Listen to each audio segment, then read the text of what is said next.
Salut, nous te disons merci cet après-midi. Bénis ton peuple. Nous voulons que ces choses soient une réalité. Au nom de Jésus notre Seigneur, avec action de grâce, nous acclamons en disant Amen.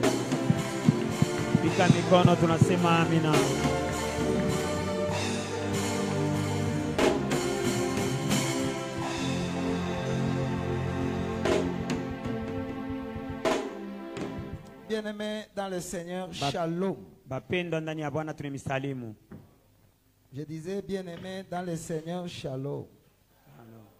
Je suis heureux d'être dans la maison de notre roi cet après-midi. Très heureux. Parce que ce moment sont importants pour notre vie. Amen. Amen. Lorsque les enfants de Jacob arrivent en Égypte, Joseph va leur souffler. Si on vous demande quelle est votre occupation, dites nous sommes bergers depuis Canaan. Alors même en Égypte, vous aurez le même travail que vous aviez en Canaan. Sinon, Pharaon va vous donner un autre emploi. Bien-aimés, nous aussi nous avions un emploi en Canaan. Quand Dieu créait, le Fils de Dieu acclamait. Depuis l'éternité, nous étions des adorateurs. Même quand nous sommes en République démocratique du Congo, le diable ne nous imposera aucun autre travail. Nous allons adorer. Nous allons acclamer. Nous allons magnifier le roi. Merci. Asante. Nous sommes dans Esther. Chapitre 7. Nous prenons directement le verset 2. Et les suivants. C'est une prédication comme un exposé.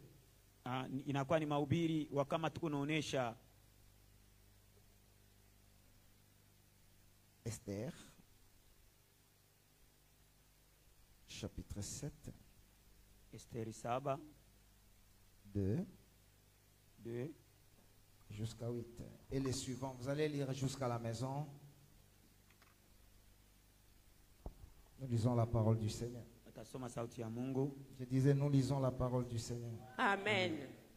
Esther chapitre 7, versets 2 à 8, nous lisons au nom de Jésus.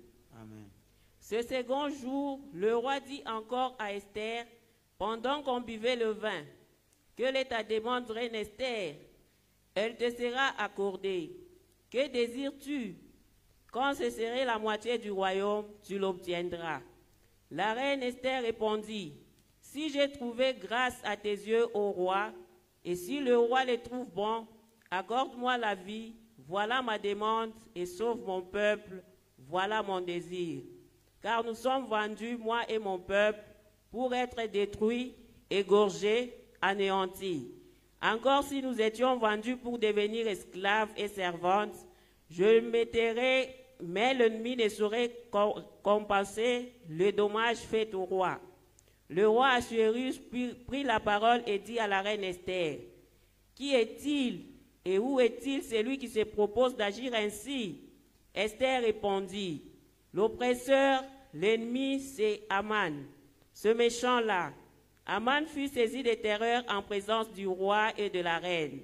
Et le roi, dans sa colère, s'éleva et quitta le festin pour aller dans les jardins du palais. Aman resta pour demander grâce de la vie à la reine Esther, car il voyait bien que sa perte était arrêtée dans l'esprit du roi. Lorsque le roi revint du jardin du palais dans la salle du festin, il vit Aman qui s'était précipité vers le lit sur lequel était Esther, et il dit, « Serait-ce encore pour faire violence à la reine chez moi dans le palais ?» Dès que cette parole fut sortie de la bouche du roi, on voit là le visage d'Aman. Amen. Est-ce qu'on peut acclamer très bien? Nous pouvons nous rasseoir. Merci. Nous remercions la bienveillance du pasteur Élisée qui accepte de se sacrifier pour l'œuvre.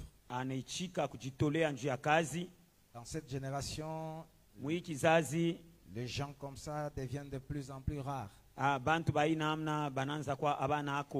tous les hommes de Dieu de cette église, j'ai appris à respecter un pasteur.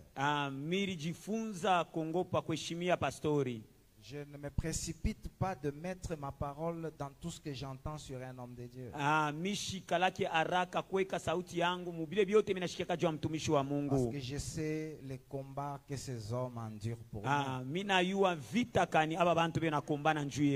Alors soyez bénis et que le Seigneur vous soit favorable. Alors le triomphe de la croix. Dans les soucis de Jacob de marcher au pas de brebis,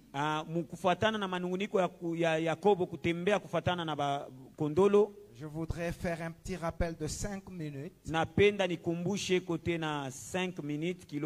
que j'ai eu à parler pour nous permettre de prendre beaucoup d'autres choses afin que nous avancions. Je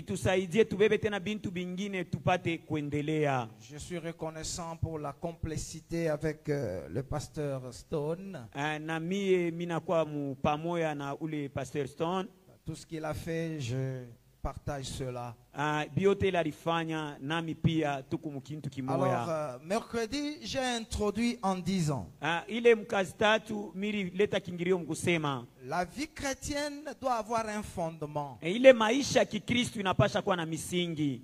1 Corinthiens dit le fondement, c'est savoir Christ. Alors, qu'est-ce que nous pouvons connaître de Christ? Nous avons dit que Jésus-Christ,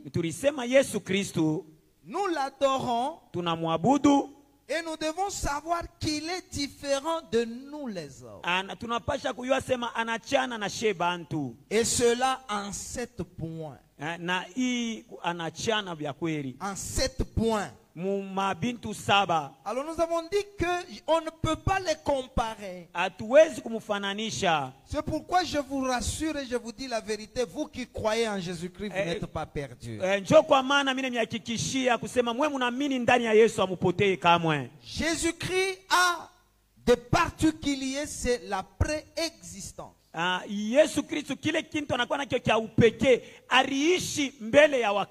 Bien-aimé dans le Seigneur, il dit dans Jean 17, le verset 5,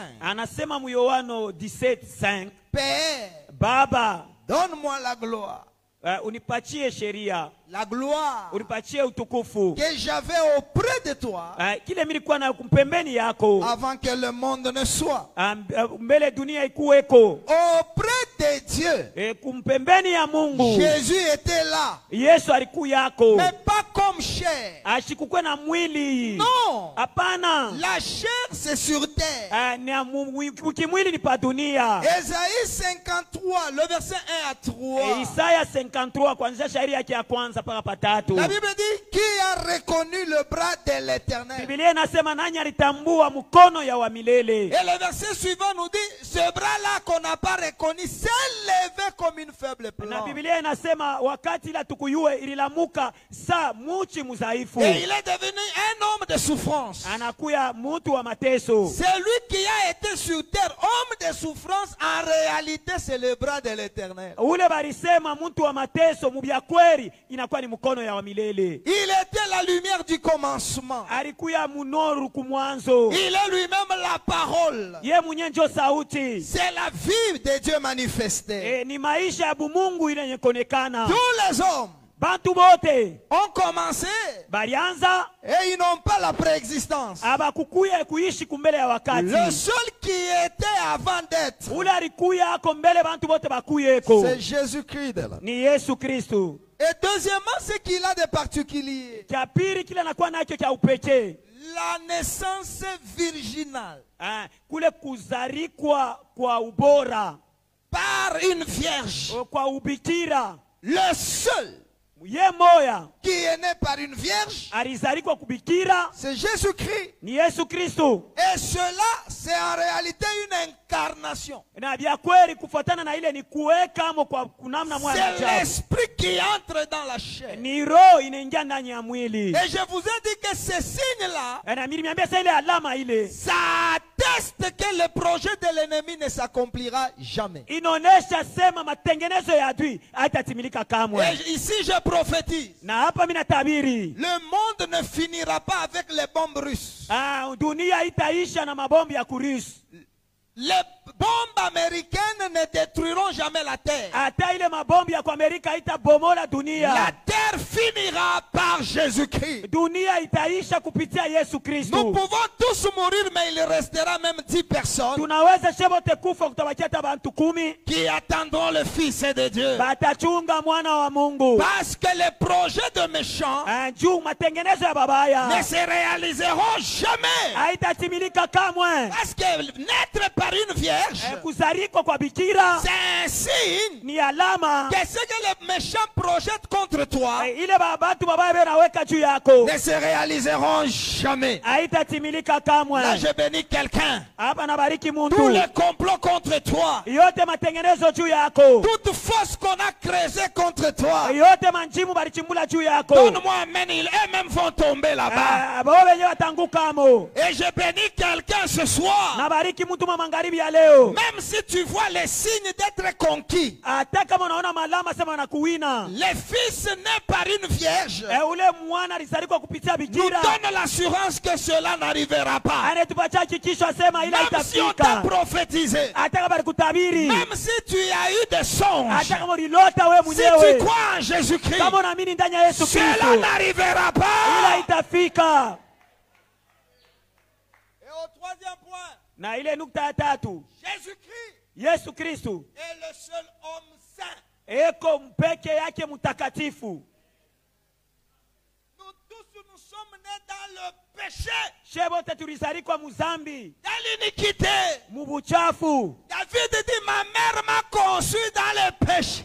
Daudi anasema mama yangu alinipata ndani ya zambi. Et Dieu n'a pas eu honte de dire que papa Abraham a couché avec une domestique. Na Mungu ashikukwe na aya kusema babetu Abraham alizala na domestique na boy. Dieu n'a pas eu honte de dire que David a convoité une femme d'autrui. Mungu ashikushikia aya kusema Daudi alitamania bibi wa wenyewe. Le seul qui n'a jamais péché, moya tu ashatenda kazambi, ni en pensée ni en parole, hata mu mawazo, ni en acte, hata mutendo, un seul, moya tu, Jésus. Yesu. C'est pourquoi quand je m'approche de Dieu, ce n'est pas moi-même qui apparaît.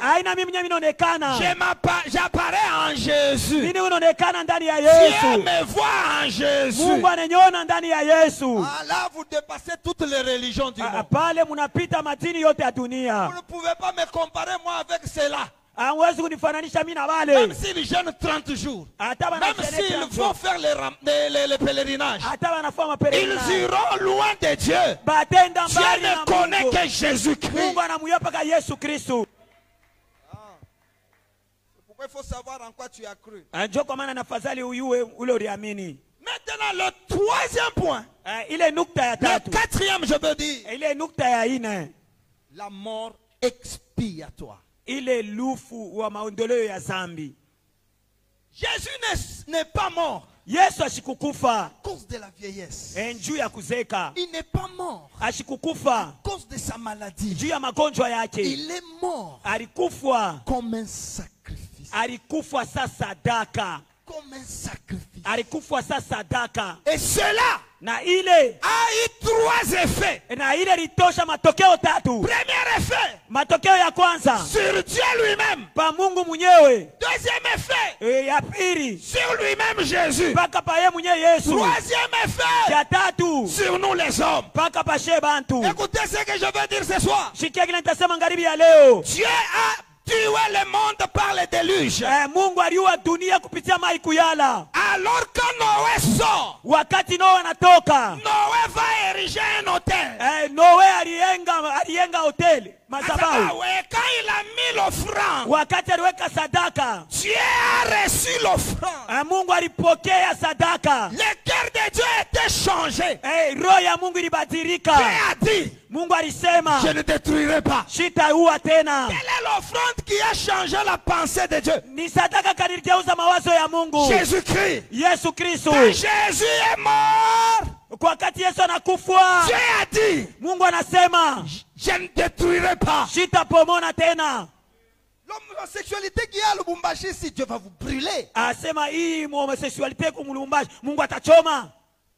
Nous sommes méchants plus que Sodome et Gomorre. Tunakuwa babaya kushinda hata Sodoma na Gomora. Mais qu'est-ce qui apaise Dieu? Nini kunamchungisha Mungu? L'offrande de son fils. Sadaka ya mtoto yake. C'est pourquoi dans Matthieu chapitre 16, Ndio kwa maana mkitabu cha Mathayo chapitre 16 Jésus dit, Yesu anasema quand vous regardez le ciel est rouge, wakati munaangalia mbingu inageuka na mwekundu, vous dites il fera beau. anasema kutakuwa kuzuri. Et cela devient ainsi. Na ile inakuwa paka vile. Bien-aimé, j'ai voyagé plus ou moins quelques pays.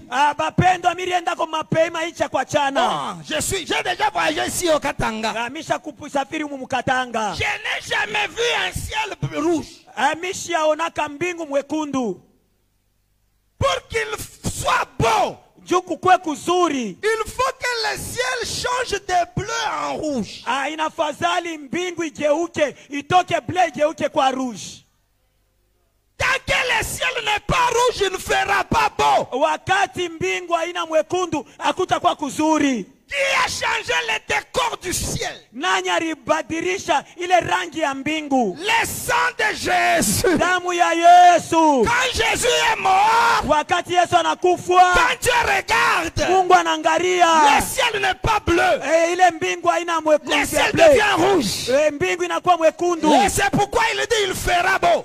Joko maana anasema kutakuwa kuzuri. Toi qui crois que Jésus est Seigneur, Wewe unaamini sasa Yesu ni Bwana. il fera beau dans ta vie. Kutakuwa kuzuri maisha Il yako. fera beau dans ton commerce. Kutakuwa kuzuri Il mkomersi fera yako. beau dans ta santé. Kutakuwa kuzuri Il mwafya fera beau yako. dans ton église. Kutakuwa kuzuri Il fera mkanisa beau yako. dans ton sommeil. Kutakuwa mzuri Il fera beau dans ton mariage. Kutakuwa kuzuri Il mdoa fera yako. beau dans tout ce que tu fais. Kutakuwa kuzuri mjoto Donne-moi unafanya. amen, il fera beau. Itakuwa À mzuri. l'université, il fera beau. Universite kutakuwa kuzuri. Dans ton sommeil, Mubushingishi yako. il fera beau. Kutakuwa mzuri. Qui a changé le décor du ciel? Nani aligeuza rangi ya mbingu? Jésus-Christ. Yesu Kristo. Dans 2 Rois chapitre 3, Mkitabu cha Wafalme wa pili sura ya 3 le verset 26, pale pa 26 la Bible dit, Biblia inasema il y avait un roi kulikuwa mfalme moya qui était attaqué. balimshambulia. Il avait 700 soldats. Alikuwa na basoda 700. Il a essayé de se frayer un chemin. Alipima kupasulia balabala. Il n'y avait pas moyen. Akukukwe namna. Il était pourchassé. Les Les 700 soldats n'ont pas pu le délivrer. Il avait les dessous dans les combats. Il était vaincu dans les combats. La Bible dit, il prend son fils, son fils unique. C'est lui qui devait régner à sa place. Il l'immole sur la muraille. Quand le fils là est mort, tous les ennemis sont allés loin du roi. Le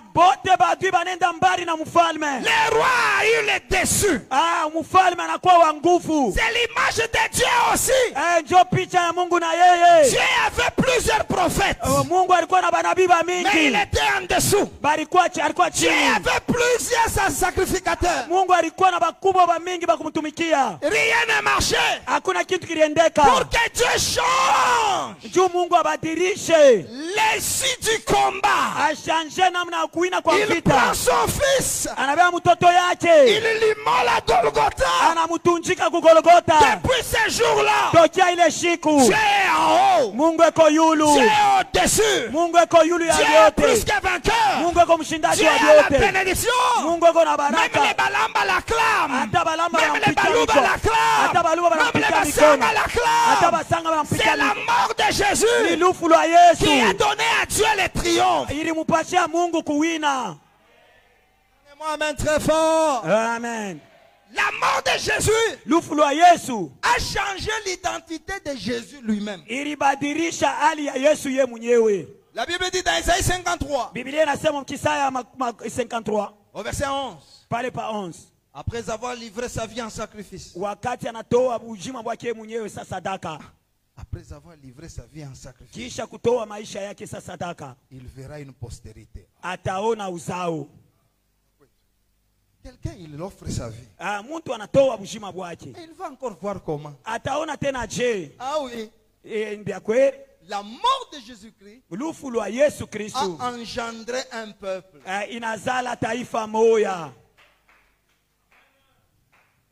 C'est pourquoi nous sommes une postérité.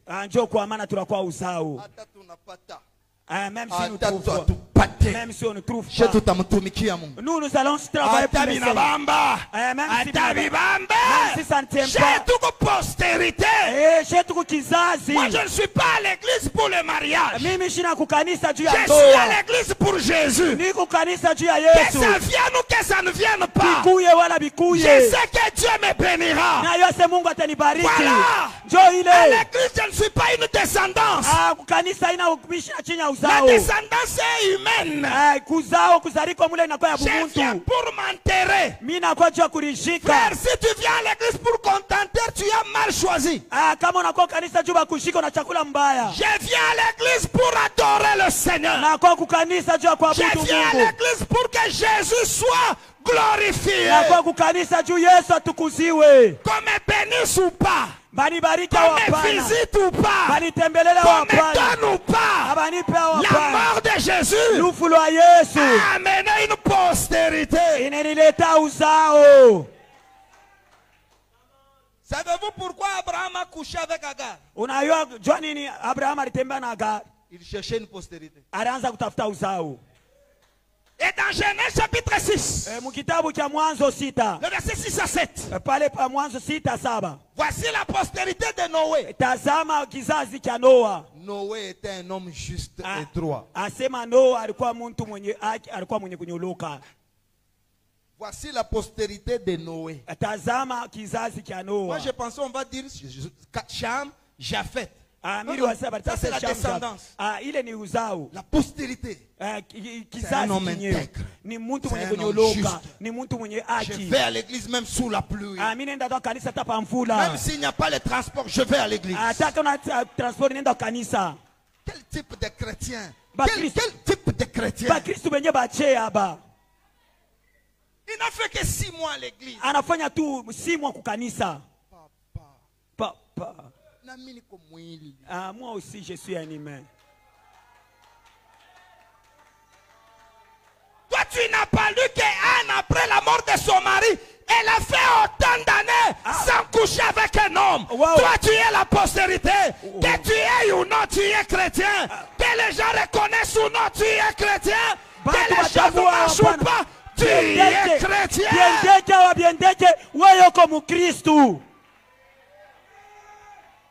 Regarde bien. Angalia mzuri. Même devant la femme, il fuit. Hata mbele mwanamke anakimbia. Et Pierre a vu le miracle. Petro aliona muujiza. Il n'était pas encore une postérité. Ashikukwe mbele uzao. Quand il est devenu postérité, Wakati anakuwa uzao pas une femme, mbele ya mwanamke, mais le numéro 1 du Sénat, wa kwanza wa kusena, il lui dit entre Jésus a choisi. asema entre Yesu na utafuta Il kula dit j'accepte la mort. na ichika Je ne lufu. peux pas abandonner.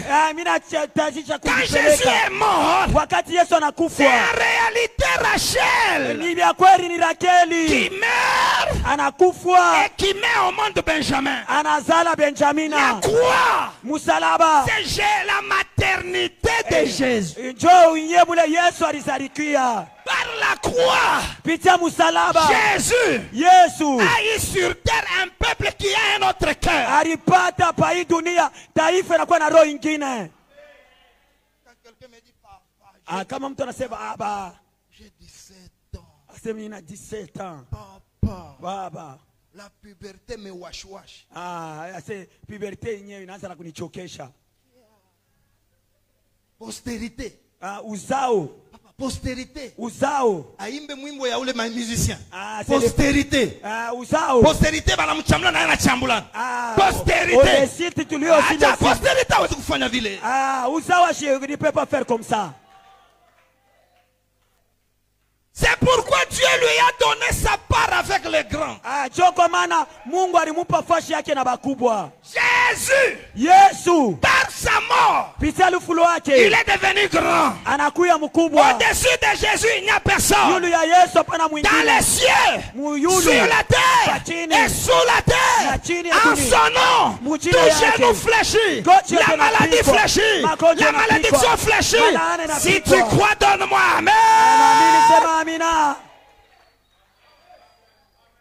Troisièmement, Kia tatu, le sacrifice de Golgotha ile kutoa kwa msalaba Golgotha a changé aussi notre nature. inageuza pia hali yetu. C'est pas de cela que je voulais parler, mais j'en parle un peu. Aina ile milita kusema nisemeko. Zacharie 12, le verset 8. Zakari 12:8. La Bible dit, Biblia inasema épée, epe lève-toi sur mon pasteur, lamuka juu ya pastori wangu, frappe-le. pikae. Après cela, Kisha ile ma main se tournera vers le faible. asema mkono yangu itageukia badhaifu. Épée, Mpanga tue mon pasteur. uwa pastori wangu. Après cela, Kisha ile ma main tournera vers le faible. mkono yangu itageukia badhaifu. Maintenant, dans Zacharie 13, Zakari 13 la Bible prophétise en disant, Biblia inatabiri mkusema, le faible parmi eux asema mudhaifu kati yao sera comme David. atakuya kama Daudi, Et la maison de David na nyumba ya Daudi sera comme Dieu. itakuya sa Mungu. C'est que la mort à Golgotha Kusema lufu kumsalaba Golgotha a fait en sorte que Dieu aille vers le faible. ilifanya Mungu ageuke badhaifu. Njoo ile Et nous qui étions faibles, na shetu tulikuwa badhaifu, nous devenons comme David. tunakuya kama Daudi. Je viens dire à quelqu'un, Na kwa kuonesha moya, sans Dieu, nous étions faibles. bila Mungu shetu tulikuwa badhaifu. Tout nous gérer, tout nous dominer. Vyote vilianza kutujere, vyote vilianza Nous kututawala. étions faibles moralement, spirituellement, faibles à tous égards. Mukimwili na mukiro tulikuwa badhaifu mubyote. Awezi tukona pombe. Tu ne peux pas voir la bière.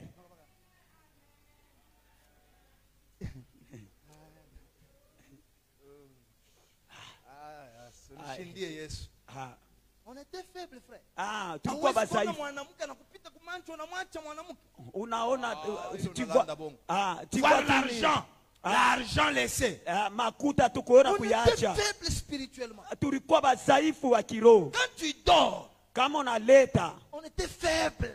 tulikuwa badhaifu.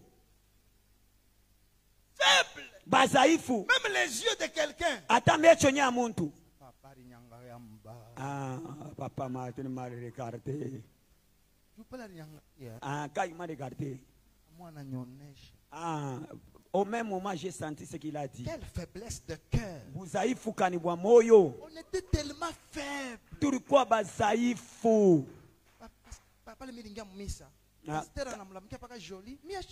Ah, pasteur a salué seulement joli. Moi, j'ai quitté l'église. Ah, moi aussi. Je suis animé. À l'église, personne ne m'aime. Ça, c'est un faible. Ah, vous l'avez moussaïfou. Deux fois. Ah, vous les visitez 2 fois. Ah, il y a un problème qui. Ah, papa, il fait seulement chez moi. Il y a un problème. Ça, c'est un faible. Ah, moussaïfou. Mais la mort de Jésus est allée vers le faible. Le faible peut dire je suis fort. Est-ce qu'il y a un faible aujourd'hui qui peut dire je suis fort? Je suis fort. Tu seras comme David.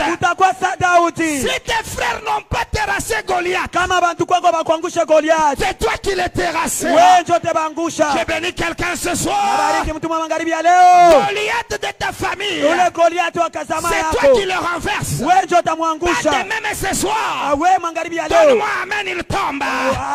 Donne encore amen, il tombe. Encore amen, plus que tout le monde, il tombe. Si Saül te pourchasse, même s'il a l'armée, même s'il a la police, même s'il a l'année, tu es David. Il ne te trouvera jamais. Je bénis quelqu'un. Tous les démons qui te cherchent, tu étais faible. C'est pourquoi tu étais maudit. C'est pourquoi tu étais bloqué. La mort de Jésus a fait de toi un homme fort. Donne-moi même c'est toi qui domine. Donne amen, c'est toi qui avance. Donne amen, c'est toi qui auras. Tout ce qui ne confesse pas Dieu, amen, tombe. Ça tombera. La main de Dieu est allée vers le fort. C'est ce que nous sommes devenus. Même si tu comptes ton argent comment?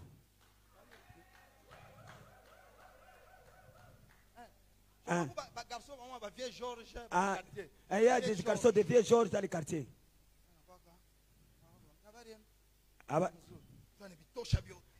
Il fait sortir tout ce qu'il a comme argent.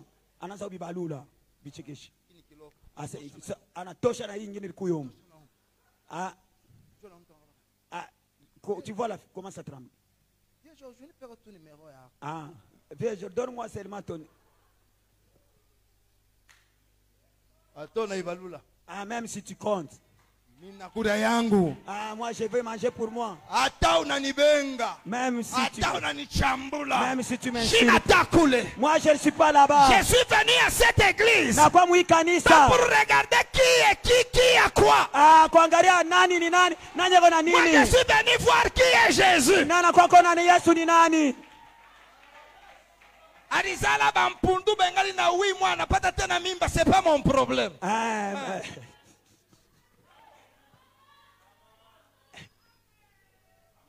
Amen. Mimi nasema mbaya. Moi j'ai mal parlé. Mnyurumie kwa kama nasema. Nous avons des chrétiens tellement faibles. Même si nkambo yake asangashaki ya muyombaki alikufa mumwangalie, mimi natoka mmesi. Même si on l'a pas dit. Anakufa kambo yake asangashaki ya muyomba. Wewe yako imani mimi unaishanga. Kisha alikufia wapi? Kulwena.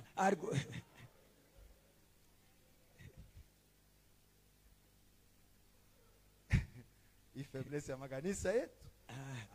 La faiblesse de nos églises ici. Soyez fort. Soyez fort. C'est un jour. Ça va passer. Demain je serai David. Si hier j'ai l'odeur de brebis, bientôt là il y a une onction qui m'attend. Même si mon père m'a oublié, il y aura des personnes qui passeront avant moi. Et Dieu ne révélera pas mon nom. Mungu atafunua jina yangu. Mais il dira nous l'attendons. Atasema tukuna mchunga. Lorsque les petits arrivaient, wakati batoto beo nakuya mal habillés, mauvaise odeur. ungunuka kwa kubaya. Alors Dieu dit à Samuel, Mungu anamwambia Samueli, lève-toi. Simama. C'est lui. Ni yeye. Bientôt là, il y a des gens qui vont se lever. Parce que tu vas venir. Parce que tu arrives. Ton amen cela arrive. Ton amen que cela soit une réalité. Les faibles qui couchaient avec les hommes. Ils couchaient avec les hommes.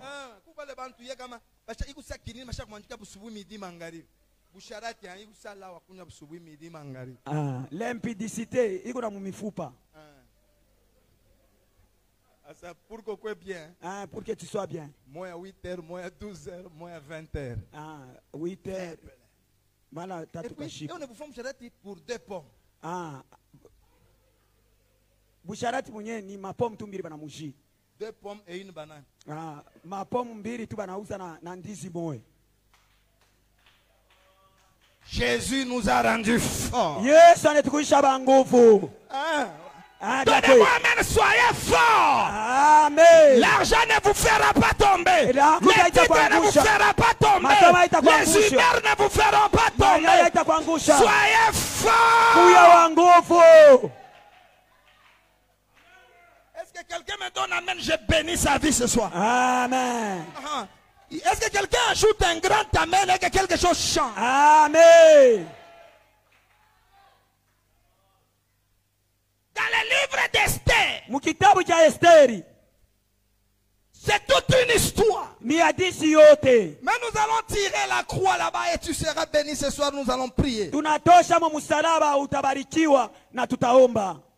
Dans Esther 2, mukitabu cha Esteri sharia ya pili, il y a 2 grands événements. Kuna kwa mambo mbili ya mkubwa. Le premier événement, mambo munene ya kwanza, c'est l'ascension d'Esther. Ni kwenda kupanda kwa Esteri. Esther est devenue reine. Esteri anakuwa reine. Et toujours dans le chapitre 2, paka mshabiri yake ya pili, Mardoché a fait une bonne œuvre. Mordekai alifanya mambo mzuri. Alors au chapitre 3, pale pa sharia yake ya tatu, on nous dit après ces choses, banasema kisha hivi bintu, Aman a été élevé. Amani naye pia balimunyanyua. J'ai béni quelqu'un. Na bariki muntu moya. Aman n'a pas précédé l'ascension d'Esther. Amani ashikutangulia kupanda kwa Esteri. Aman est venu après Esther. Amani alikuya kisha Esteri. J'ai dit à quelqu'un, naambia muntu moya, avant la sorcellerie, il y a le bienfait de Mardoché.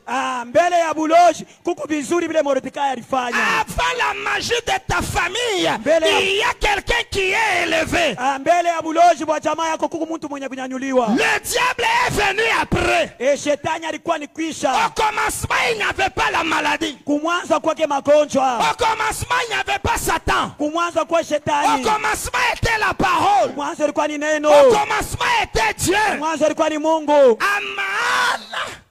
Ndani ya Aman est élevé après. Alimunyanyua kisha. Satan shetani a commencé à dominer le monde. Alianza kutawala dunia après le bienfait de Mardoché. Kisha kutawala vizuri vya Mordekai. Et ce que Mardoché a fait, vile Mordekai alifanya, tout le monde peut l'oublier.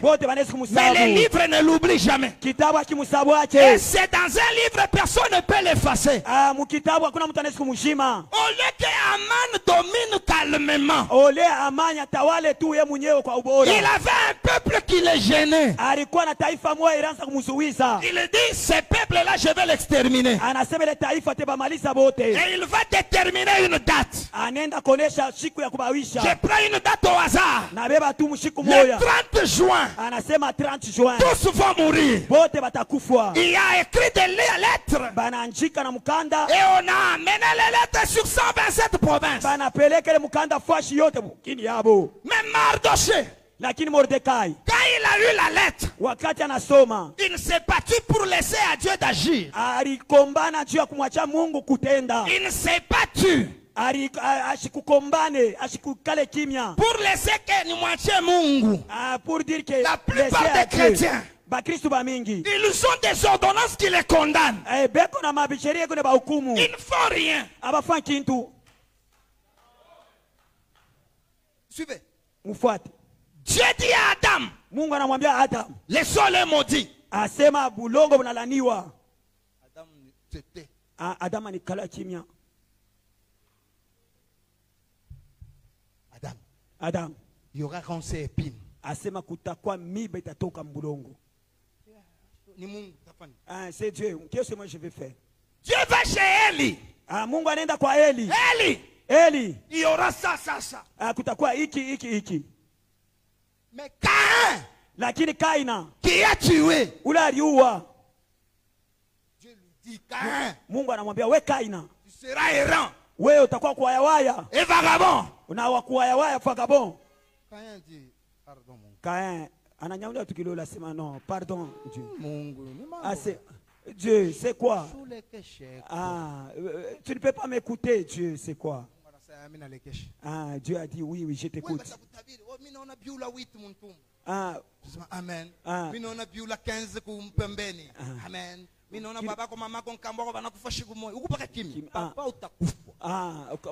Tu vas mourir.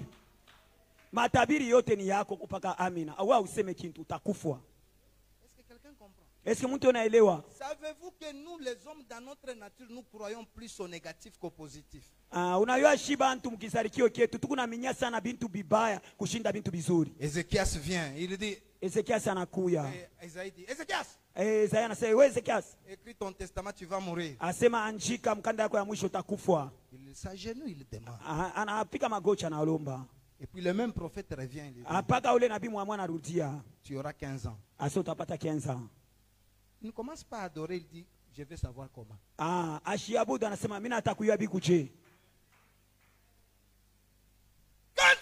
une lettre de condamnation, la solution ce n'est pas de couvrir la blanquette 3 jours ou pas rien. Tu commences à pleurer pendant 3 jours. Il y a des gens capables de ne pas jeûner 8 jours à cause de problèmes.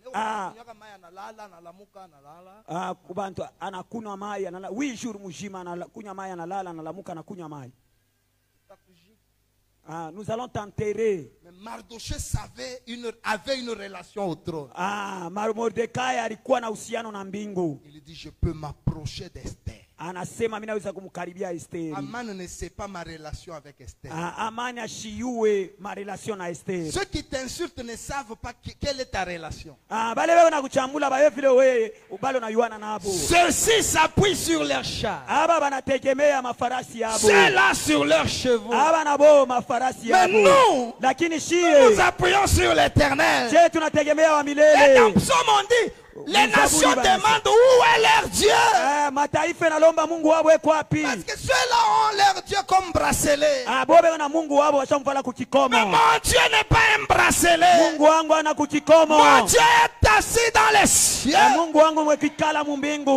Il y a des gens qui ont des lettres de condamnation ici. Nous allons nous approcher ce soir d'Esther. Il y a quelqu'un qui est élevé à la droite du Père. Il intercède pour nous. Son nom c'est Jésus-Christ. Il est là pour toi. Est-ce que tu crois qu'au ciel il y a Jésus?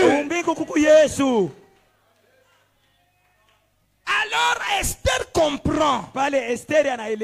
C'est difficile. Si je reste au trône là, il n'y a rien qui va se faire. Dites à Mardoché. Il faut que je jeûne 3 jours. Après le jeûne de 3 jours, il y a des choses qui vont se passer. En réalité, le jeûne de 3 jours, c'est la descente du trône pour mourir. Il était au trône, il descend. Il jeûne 3 jours. Il dort dans la tombe 3 jours. Son nom c'est Jésus-Christ. Et quand il sort après 3 jours, le roi était dans dans la colère. Personne ne peut s'approcher de lui. C'est ça le Dieu de la loi. Le Dieu de la loi. Personne ne peut s'approcher de lui. C'est un Dieu qui tue. C'est un Dieu qui n'aime personne. Mais Esther, après le jeûne, elle a pris les habits. Elle s'est approchée du roi. Bien aimé dans le Seigneur. Et quand le roi le regarde, le roi a tendu les sceptres. Le roi a dit: oh Esther, tu as trouvé grâce. Quel est ton désir? Quelle est ta demande? Esther avait un désir. Esther avait une demande. La demande d'Esther: sauve mon peuple.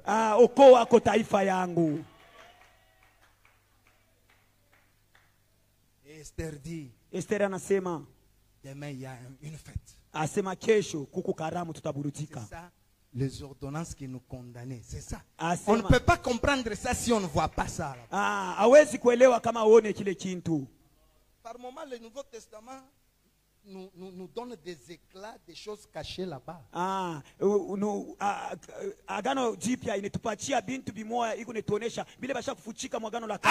a invité Aman. Il ne savait pas que c'est le dépouillement. Il ne savait pas qu'il sera livré en spectacle. Et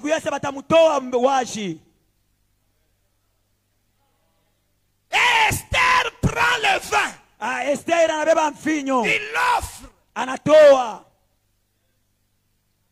C'est ça la chambre haute. Jésus prend le vin qui est son sang. Il l'offre à Dieu. Il l'offre aussi à Judas. Judas fuit. Je viens dire à quelqu'un: le sang de Jésus va exposer l'ennemi. Pendant que je te parle, Dieu a reçu le sang. Dieu a bu le sang. Le sang de Jésus. Et quand il a bu, c'est ça Isaac.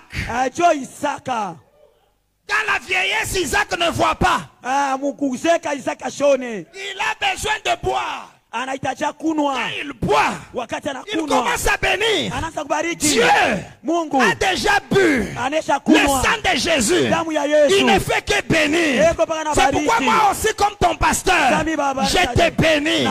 Sois la tête, sois guéri, vois la gloire, domine, prospère, avance, avance, avance.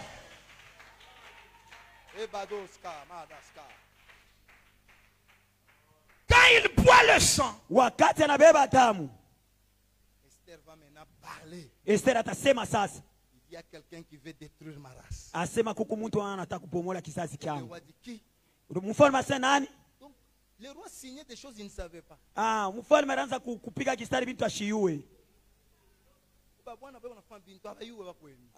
Il y a des hommes qui font des choses, ils ne savent pas.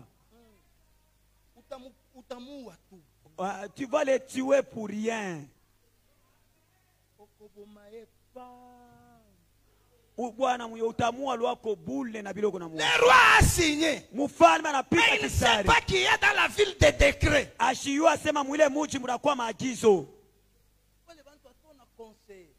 Il y a des gens, même si unamwekea mashauri, même si tu le donnes tomate kuchanga ndizi.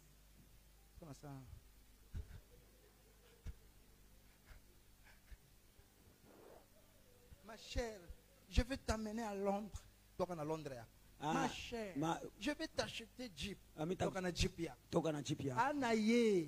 n'est pas elle. Il y a des choses qui nous arrivent sans qu'on se rende compte. La croix est capable de libérer.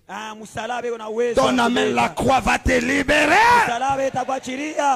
Esther a demandé la vie et le salut.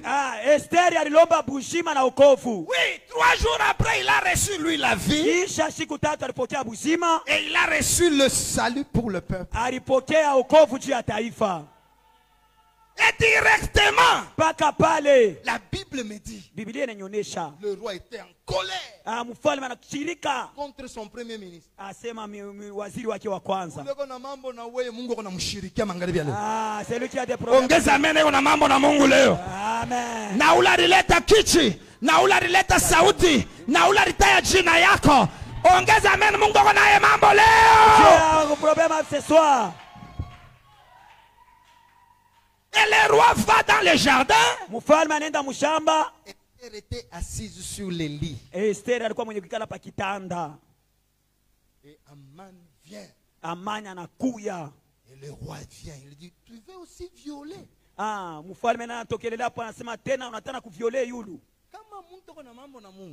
Si quelqu'un a un problème même avec ce Dieu, qu'il fait qui est bien, ça sera toujours mal. Ula alikunyang'anya bukweli kwanza leo unipe amen atatombokana na bwana yako. Amen. Atebikoma tu bien mais anona mulaba inapo. Wona je bana koma. Kama unanichoka shuseme. Sasa lakini kabila yenu ni yakoza yo unachamula mamangu. Batakosana pa mambo haina hapa. Leli kitanda. Dans la prophétie, c'est un lieu de tribulation. Apocalypse 2. Apocalypse mufunulo pili. 22. Je la jetterai sur un lit. Et j'enverrai la tribulation. Il y a quelqu'un qui est monté sur un lit pour souffrir la cause de toi. Il a subi la mort. Il a subi l'humiliation. Il a subi le rejet. Il a subi l'injustice. Il a été accusé. Son nom c'est Jésus-Christ. Alors ce qu'il a fait, a destitué Aman. Unipe amen. Amen. Toute ténèbre de chez vous, à cause de la croix, est destituée. Toute autorité, toute domination, donne-moi amen, ça est destitué. Même la maladie, même la pauvreté, même la malédiction. Au nom de Jésus-Christ, tout est destitué. Et Aman a été destitué à cause du lit, à cause de la croix. Parce que la Bible dit Jacob, il était dans le lit, il a poussé ses pieds et il expira. Or à Golgotha, Jésus a expiré. Quand il a expiré, le premier qui tombe, ce n'est pas le décret, c'est Aman lui-même. Je viens dire à quelqu'un, quand Jésus commence à agir dans ta vie, dans Jean chapitre 8, il y avait les grands et les petits. Quand Jésus a plaidé pour la femme, il s'est retiré depuis le plus grand jusqu'au plus petit. Depuis que tu es dans cette belle église, les plus grands sont déjà partis. Le plus grand démon, le plus grand problème sont déjà partis. Tout ce que je vois, ce sont des petits problèmes.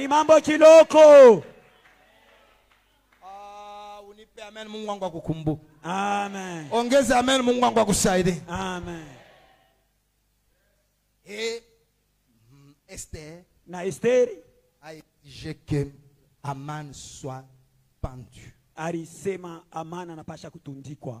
Je viens de dire à quelqu'un, le même bois qu'Aman a préparé, c'est le même bois où il est mort. Jésus a tué la mort par la mort. Tu tueras la stérilité par la stérilité. Tu tueras le célibat de chez vous par le célibat. C'est l'épée de Goliath qui a tué Goliath.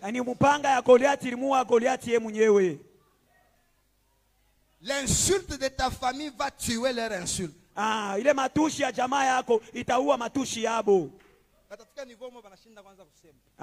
arrivera un moment, il ne saura quoi dire. Ah, toi tu es seulement notre frère. Ah, c'est la famille seulement qui disait ça. On tue la mort par la mort. Banaua lufu kupitia lufu. Est-ce que tu comprends ce que j'ai dit? Unaelewa ile nasema? Et puis Esther est rentrée. Kisha Esther anarudia. Oh roi. Mfalme. Les écrits d'Aman restent encore. Ah, ile mandiko ya Amani iko nabakia tena. Il ne faut pas que les écrits restent. Ah, ifazali ile mandiko ibakie. S'il est mort. Hata kama nakufa. J'ai affaire à ces écrits. Ah, niko na mambo na ile miandiko yake. Il y a les gens qui pensent que hivi Kayumba nakufa kunaishi. Ah, toi tu penses que hivi Kayumba nakufa c'est fini. Ah, kuma écrit yake shako baki. Ah, il y a des écrits qui sont restés. Unipe amen mimi naichoma. Amen. Ongeza amen tunaichoma. Amen. Ongeza amen tuilungusheni. Amen. C'est ça, il a effacé. Ah, il a effacé l'acte dont les ordonnances nous condamnaient. Ile mukanda ilianza kutuhukumu. Et qu'est-ce que le roi dit? Mfalme anasema nini? Écrivez comme vous voulez ça, j'aime. Wewe mwanjike vile wewe unapenda, ile mimi napenda. Écris comme tu veux. Wewe anjika vile wewe mwenyewe unapenda. Savez-vous que Dieu ne nous donne pas si on ne demande pas? Ah, unajua sema Mungu ashitupake kama tulombe. Adam était seul dans son jardin. Même bale bawiri mu shamba yabo. Adam. Même Adam mu shamba la Edeni. Dieu dans son amour, amour. Ah, Mungu mu mapendo yake ya kuzidisha mapendo. Il lui donne une femme. Anampatia kwa mwanamke. Et quand il y a eu des problèmes, pale panakuwa mambo. Adam anamweka Mungu Kiswahili. Ah, Adam a répondu à Dieu. La femme que tu m'as donnée. Ah, oui, mwenye bibi wewe shijori ni pale. Ah, mkipindi bili kusema est-ce que mimi kulomba? Pale tulikuwa sheba de mimi kwa bien. Ah, quand on était à Desserment, j'étais bien. Mwanamke yule linipa bibi. Mungu anangara sana njoo hivi. Dieu vient encore chez Salomon. Mungu anakuwa tena kwa Salomon. Demande. Lomba. Salomon a béni na sonipe lango hekima. Ah, Salomon lui-même il a dit donne-moi seulement la sagesse. Dieu lui dit bon, je t'ajoute aussi l'argent. Ah, Mungu anasema mimi nakuongeza makuta. Les ajouts de Dieu ont amené Salomon loin. Ah, kule kuongeza tu banamuongeza Salomon. Ah, inampeleka mbali. Dieu Mungu anasema désormais. Ah, Mungu anasema tokea pala sa absas. Demandez. Ah, mulomberi. On vous donnera. Batemipa. Mapenzi ya Mungu. Ah, tout le problème c'est la volonté de Dieu. Mapenzi ya Mungu. Ah, la volonté de Dieu. La deuxième lettre tu écris comme tu veux.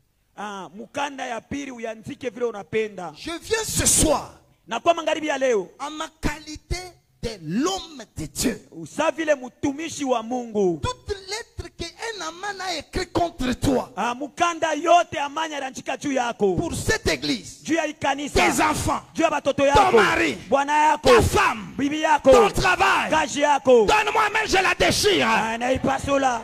Tout acte qui te condamne. Yote mukanda iraanza kukuhukumu. Unipe amen mara mbili tunaichoma. Amen. Maintenant je commence à écrire pour toi. Minaanza kuandika juu yako. Tu vivras. Utaishi. Tu ne mourras pas. Hautakufa. Fais ce que ton père n'a jamais fait. Fanya vile babako ashafanya. Va loin. Wende bari. Domine. Tawala. Sois en bonne santé. Est-ce que tu crois que j'écris pour quelqu'un? Anasema naomba juu ya mtu. À partir d'aujourd'hui, tokea leo. Tu ne laisseras pas d'orphelin. Hautabakia baba. Au nom de Jésus-Christ. Ce que tu n'as jamais vu, tu le verras.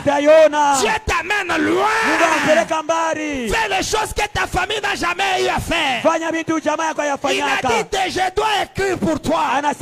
J'écris pour toi. Au nom de Jésus. Cette année, tu seras marié. Cette année, tu auras des enfants. Cette année, tu auras un travail. Cette année, tu feras des exploits. Donne-moi un amen très fort, j'écris encore. Amen. L'apôtre Paul dit, vous êtes une lettre de Christ. Asema munakuwa mikanda ya Kristo. Qu'on n'a pas écrit avec l'encre mais avec l'esprit. Bakuandike na ile encre. Lève ta main droite. Nyanyua mkono yako. Si tu devais mourir cette année, je fasse cette lettre-là. S'il fallait que tu pleures, Amen. j'écris maintenant sur toi. Ishi.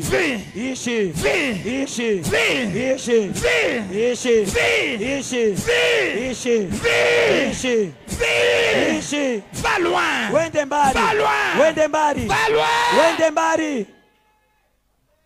Tout ennemi qui est devant toi, je le vois, il fuit. S'il ne fuit pas, il devient ton marchepied. Je suis en train d'écrire sur quelqu'un. Je ferme la route de la mort. Je ferme la route de la mort. Je ferme la route des cimetières. Je ferme la route du vol. J'ouvre la route du bonheur. Sois heureux. Sois heureux. Sois heureux. Sois heureux. Jésus est mort pour changer la lettre de ta famille. Savez-vous qu'Uri portait une lettre, il ne savait pas lire. La lettre d'Uri avait des paragraphes. Qu'il monte et qu'il meurt.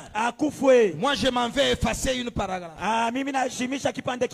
Monte mais ne meurs pas. Sois béni, ne quitte pas l'église. Prophétise mais n'abandonne pas l'église. Monte très pas là mais ne t'abandonne pas. Les hommes ont toujours une lettre avec 2 paragraphes.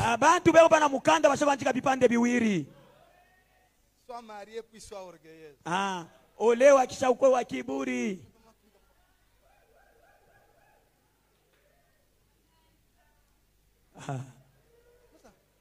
Kapia wetu au kwa kaika sa ni maniveau. Je ne suis pas de ton niveau, je vais te faire coffrer. Comme le monsieur me donne là-bas, je vais te faire coffrer, je vais te faire coffrer. C'est que kuku premier paragraphe na deuxième paragraphe. Kama unamwona mtu saa yote pa wewe unataka kucheza na mimi, wewe unataka kucheza na mimi nitakubambisha. Wewe yuasemeko na kipande cha kwanza kile beranjika na cha pili. Mais comme Esther est là, sasa vile Esther yuko hapo. J'efface najima la vie de mendicité. Ile maisha kulomba. Toi qui es zéro, wewe uko zero. Sois héros. Ukwe héros. Toi qui es néant, wewe una sois quelqu'un. Ukwe muntu. Au nom de Jésus-Christ, jina la Yesu. J'efface la maladie. J'efface l'avortement. Je chasse la perte. Amen. Domine. Vie. Vie. Amen. Hautakuwa veuve. Amen. Hautakufa na bibi. Amen. Mutazeka. Amen. Utauza. Amen. Utendelea. Amen. Cette église ira dans le pays. Je bénis. Allez dans le monde. Vous devez prêcher les âmes. Vous construirez. Vous achèterez. Soyez en bonne santé. Amen. Amen.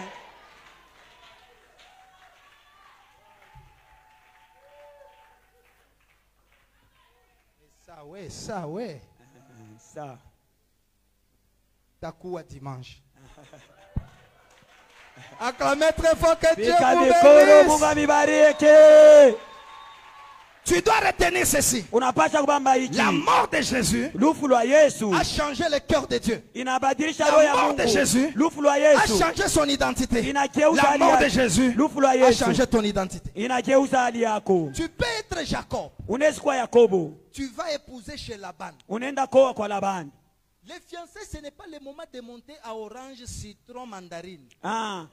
Fiançailles haina ile temps kulomba ma orange, ma citron, ma mandarine.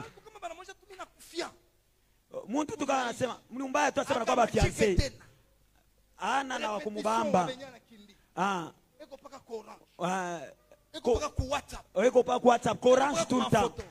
Ma photo, tout ya fiançailles. Il faut connaître quelle est la loi de la belle famille.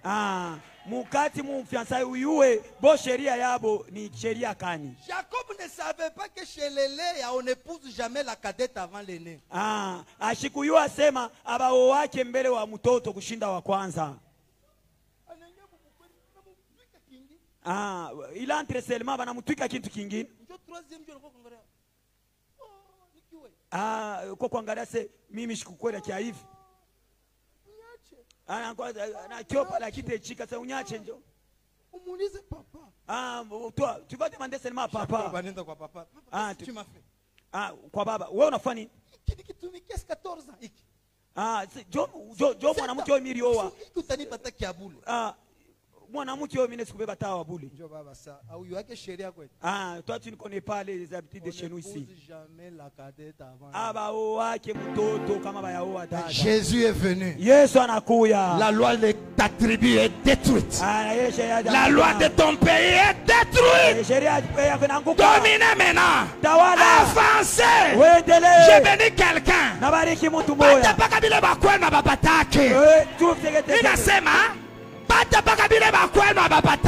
Amen. Au nom de Jésus. Au nom de Jésus. Au nom de Jésus. Au nom de Jésus. Au nom de Jésus. Au nom de Jésus. Remerciez le Seigneur. Tutashukuru Mungu. Priez. Omba. Tu dis à Jésus que les effets de la croix soient réels dans ma vie. Prie. Omba. Prie. Omba. Yoras kamadas komarabagados. Omba. Prie. Omba. Prie. Omba. Prie. Omba. Prie. Omba. Prie. Omba. Je veux voir quelqu'un. Il va anéantir la loi qui les condamne. Tu tapes les mains. La loi qui condamne ta famille. Chamayo. Basulayo. Au nom de Jésus. Jésus est mort. Il est ressuscité.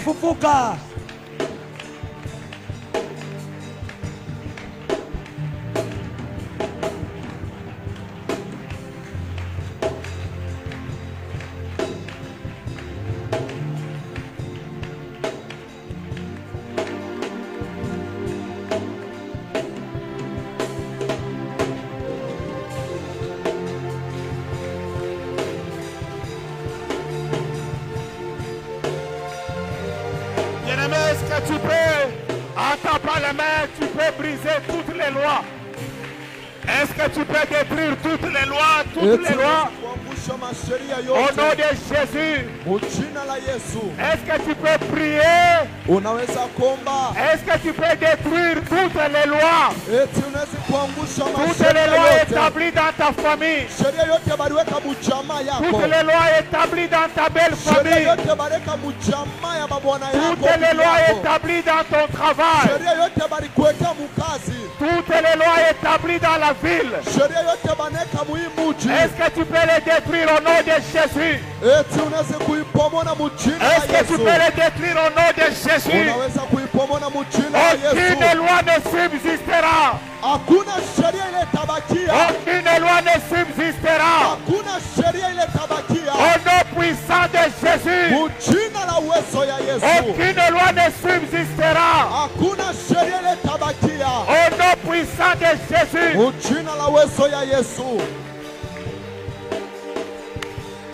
Bien-aimés, avant de terminer notre prière, l'homme de Dieu nous a dit quelque chose d'important. Quand le ciel est rouge, il fera beau.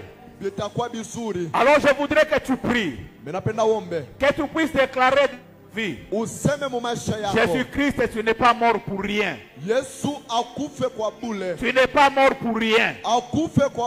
Tu n'es pas mort pour rien. Tu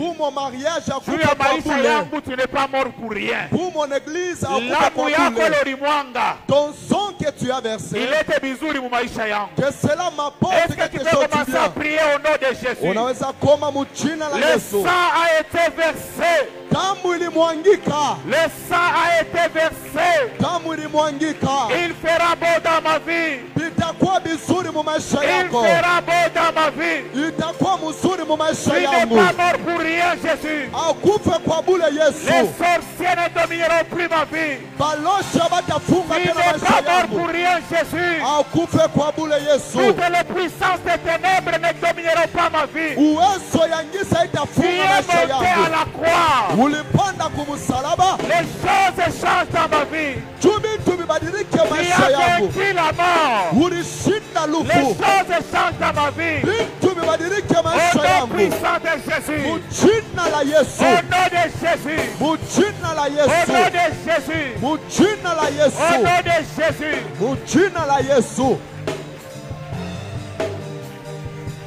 Est-ce que tu peux commencer à acclamer le Seigneur en signe d'action de grâce? En signe d'action de grâce. En signe d'action de grâce. Au nom de Jésus. Tu es bon pour moi, Jésus. Tu es bon pour moi, Papa. L'œuvre de la croix se manifeste dans ma vie. Au nom puissant de Jésus. Que Dieu vous bénisse. Que Dieu vous bénisse. Est-ce que tu peux encore acclamer le Seigneur? Amen, amen, amen. Amen. Tu vas prendre ton offrande là où tu es. Ou tu vas prendre tes offrandes. Les enfants de vie restaurée, nous connaissons la valeur de notre offrande. Nous obéissons à la parole de Dieu et nous présentons une offrande qui est agréable. Si tu as apporté ta dîme, tu peux demander une enveloppe. Tu as apporté tes actions de grâce, une contribution à la construction de l'église. Tu vas commencer à prier pour ton offrande. Papa, merci beaucoup. Parce que par ta volonté, tu as fait que je me retrouve au milieu de ton peuple aujourd'hui. Tu es un Dieu qui est bon. Je te prie en cet instant. Papa, je te présente cette offrande. Agrée-la et bénis-moi. Au nom puissant de Jésus. Amen. Amen. Nous allons nous avancer avec nos offrandes sur l'ordre du protocole. Si tu as une contribution à la construction, nous avons toujours les deux paniers. Et si tu as apporté ton action de grâce ou ta dîme, nous avons le panier qui est au milieu. Mets ta dîme dans une enveloppe et amène-la au nom de Jésus.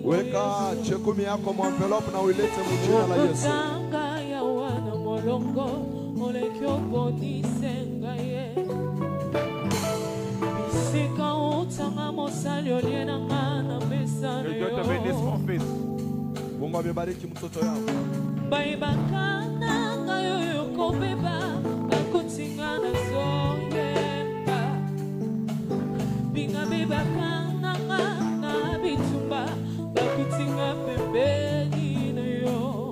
Tu vas te lever là où tu es.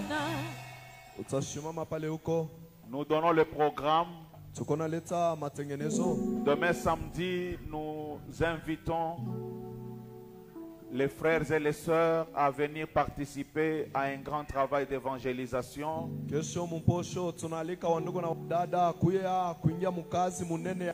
Nous nous retrouvons ici à l'église entre 8h et 9h. Entre 8h et 9h. À partir de 9h, nous allons nous partager en équipe pour aller dans le champ. Dans ma vie, j'ai déjà expérimenté que l'évangélisation est une grande bénédiction. C'est pourquoi je recommande toujours aux enfants de Dieu, au moins une fois par semaine, va dans le champ. Sacrifie-toi le samedi, viens, entre aussi dans l'équipe. Même si toi tu ne connais pas les versets de la Bible, on va te mettre avec quelqu'un qui connaît. Fais-le au moins une fois par semaine. La parole de Dieu nous dit quand une âme est gagnée, les péchés sont pardonnés. L'évangélisation fait oublier tes péchés. Et Dieu peut te restaurer. Au nom de Jésus. Le dimanche, nous allons avoir un culte spécial. Nous allons célébrer la résurrection de Jésus. Parce que la Pâque, c'est la mort et la résurrection de Jésus. Et nous allons clôturer le culte de dimanche par la Sainte Seine. Nous vous le communiquons aujourd'hui pour que vous puissiez vous préparer. À partir d'aujourd'hui jusqu'à dimanche, si tu as la possibilité de dormir par terre, dors par terre. Commence à prier pour toi-même. Prie pour le pardon des péchés. Prie pour que le sang te purifie. Afin que le dimanche tu sois digne d'avoir de participer à la Sainte Seine. La Sainte Seine a une importance très grande dans la vie des enfants de Dieu. Parce que Jésus lui-même nous a dit, vous ferez ceci en mémoire de moi. Alors prends le temps de prier. Ne consomme pas la Sainte Seine n'importe comment. Prie aujourd'hui, prie demain. Surtout la nuit de demain à samedi à dimanche. Je recommande à toute l'église d'abandonner les lits.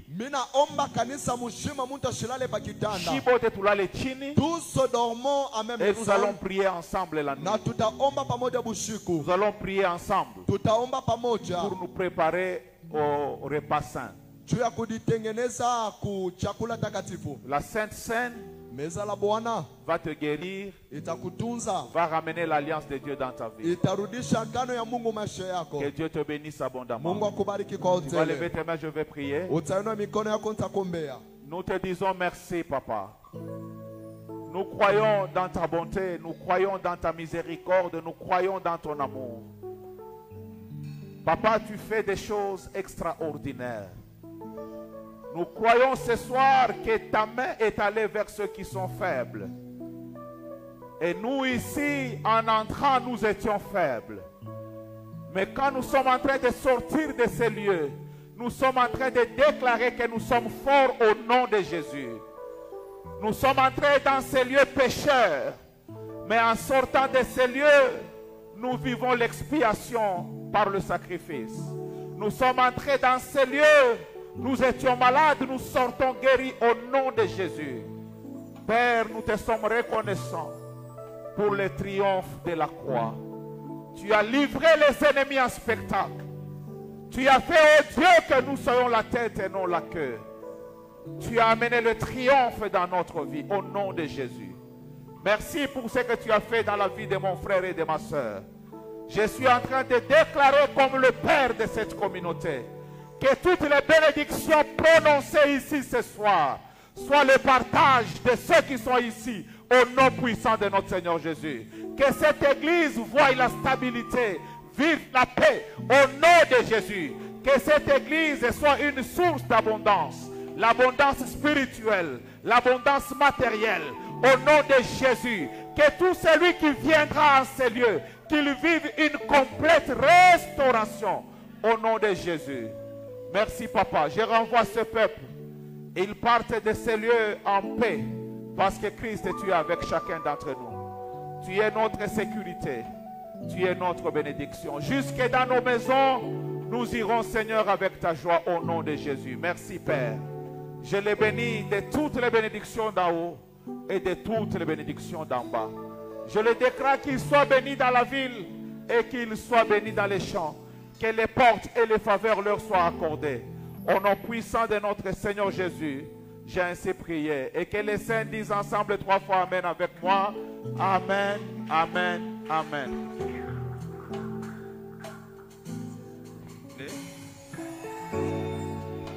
Les candidats au baptême.